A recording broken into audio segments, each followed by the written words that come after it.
G'day mate, 40 here.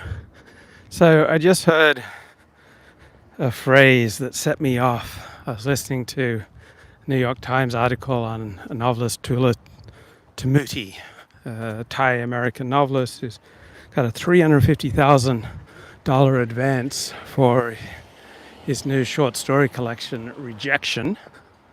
Wow. He got $20,000 advance for his first novel, Private Citizens. He's acclaimed by Jonathan Franzen, and he pokes liberal pieties. He explodes liberal pieties.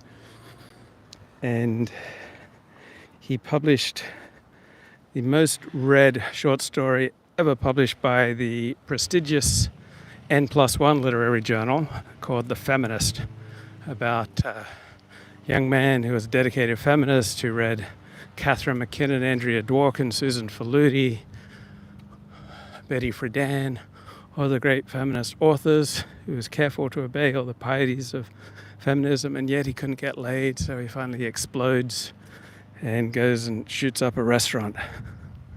But this New York Times article uses the phrase nihilistic bigotry. And I thought, what the heck?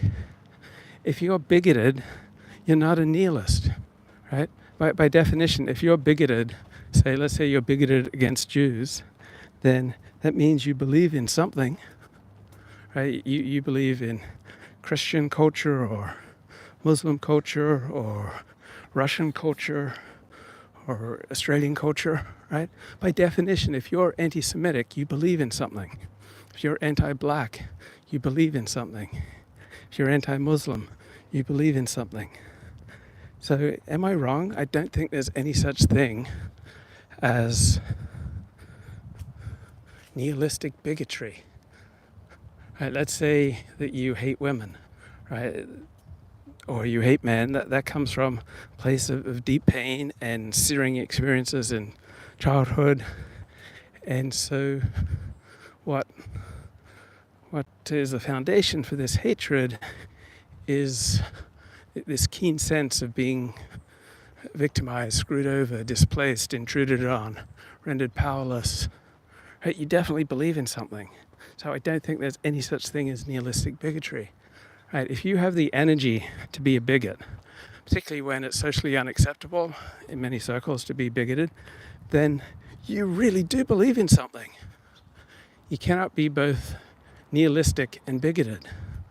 Right? These are opposites. A nihilist believes in anything. A bigot believes in some things. All right. If people, let's say people hate Jews, that's because they love their own people who they regard as threatened by Jews. Let's say you hate Muslims, that means you love your people who you believe are threatened by Muslims. Let's say you hate gays.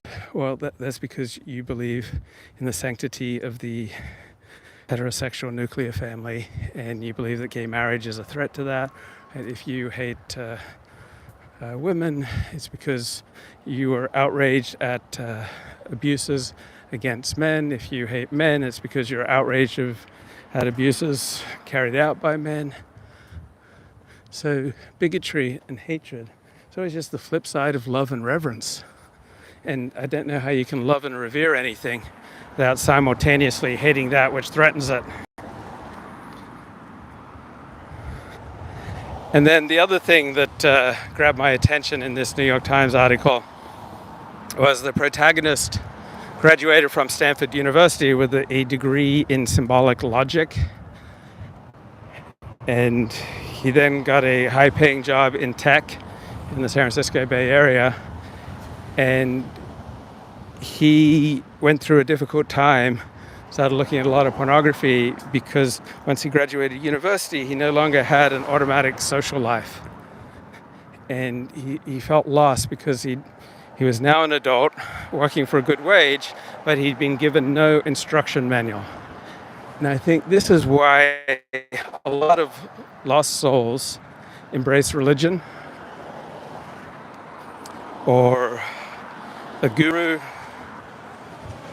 because they feel like they lack an instruction manual for life. And one of the things that I loved about Judaism And Jewish law was not just that it was a step-by-step detailed system for making a better world, not just because it was a sophisticated moral system, but because it gave very specific, detailed guidance how to live your life. So there's a rhythm to the Jewish day. There are certain practices that you do upon awakening. There are prayers that you say. There are procedures that you say. As a man, you go to synagogue in the morning, you study Torah, you pray with members of your congregation who you likely have known for years. Then you go to work. So typically a traditional Jewish life is very expensive, and so typically Jewish men often work 6 days a week. And so you work hard, then you come home in the evening, you have more prayers, maybe Torah study. There are prayers to say before you go to bed at night. There are blessings to say before you eat. There's a rhythm to the day. There's a rhythm to the week. There's a rhythm to the year. And so if you're looking for an instruction manual for life, right, many Jews and a small number of non-Jews find that in traditional Judaism, in Torah, in Jewish law. It's an instruction manual for life, right? It lays out how much time you need to spend working, how much time you need to spend praying, how much time you need to spend with other people, right? It's a life lived with community. So compared to, let's say, typical white guy life in the United States, let's take a successful professional, all right, a lawyer who's a non-Jewish white guy and not religious. Okay, so to become an Orthodox Jew would be to reduce most of your possibilities in life, right? You're heavily encouraged to marry young, to have children, and that reduces most of your possibilities in life. Right? You have to work hard to support your family and to be able to send your children to Jewish day schools. And you have to be able to get along with community. You have to become comfortable with close interactions with members of a particular synagogue. So you'll have a life that's much more ritualized, much more integrated with other people. You'll be able to call upon resources in your community for help with your legal work, with any personal problems that you have. And at the same time, you'll be expected to step up and to contribute to your community and to help people out, help them find jobs. And so compared to, say, a typical secular white guy, all right, you're going to have a much more intense life that's where you spend a lot more time around other people and where you have many fewer choices, right? Your life is largely set out for you. And so if you want an instruction manual for life, you're going to find it in Orthodox Judaism. Luke is live and alive, folks. Hey, Art Bell. Not enough LA light today. Bro, the light's going to come out in a few hours. It's going to be beautiful. We've got the best light, don't we, folks? We have 330 days of sunshine here in Los Angeles. I remember when I was at UCLA, I was surprised by the amount of fog. There was a lot of fog and overcast in the morning. So I'm about a mile away from UCLA right now. So yeah, this is often how mornings start out. But we had a run of a week of 100-degree temperatures that just ended a week ago. So this feels great. And the sun's going to come out and it's going to be beautiful, man. And so I think that this is also why people like certain live streamers such as Stefan Molyneux, or they embrace Kundalini yoga, right? People, some lost souls, people who sense that something's missing from their life, usually people whose lives aren't quite working, people who feel adrift, discontented, lacking meaning, purpose, excitement, intensity, passion, human connection, right? They very likely to search for a guidebook to life. And they'll often look to religion, but now in an increasingly secular age, they'll look to secular gurus. Jordan Peterson, right? He gives a lot of very detailed instructions on how you should live your life. Different types of yoga have guidebooks for how you live your life.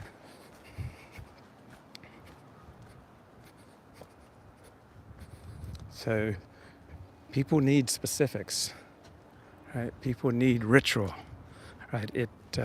If you're feeling lost, if you're feeling afloat, lost in the sea of life, sense that no one cares about you, right? Then a guidebook that integrates you with other people. And if you join a cult, all right, people usually welcome you and celebrate you. And it's like, yay, Luke, we're so glad you're here. Now, sometimes this guidebook will be just what you need. But usually the guidebook is just going to deal with the symptoms. And if you're an unhappy, angry, discontented, ill-at-ease person, right, who seizes upon a guidebook, you'll usually then become a discontented, ill-at-ease, angry, lonely person with a guidebook. So there's no physical solution to a spiritual problem. There's no religious solution to a psychological problem. There's no external solution for an internal problem. But there are a lot of great YouTube channels, right, that give excellent guidance, from technical support questions to love and dating and relationships to physical ailments.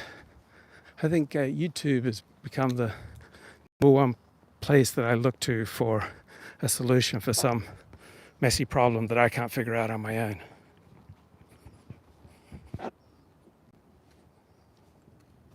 Sorry.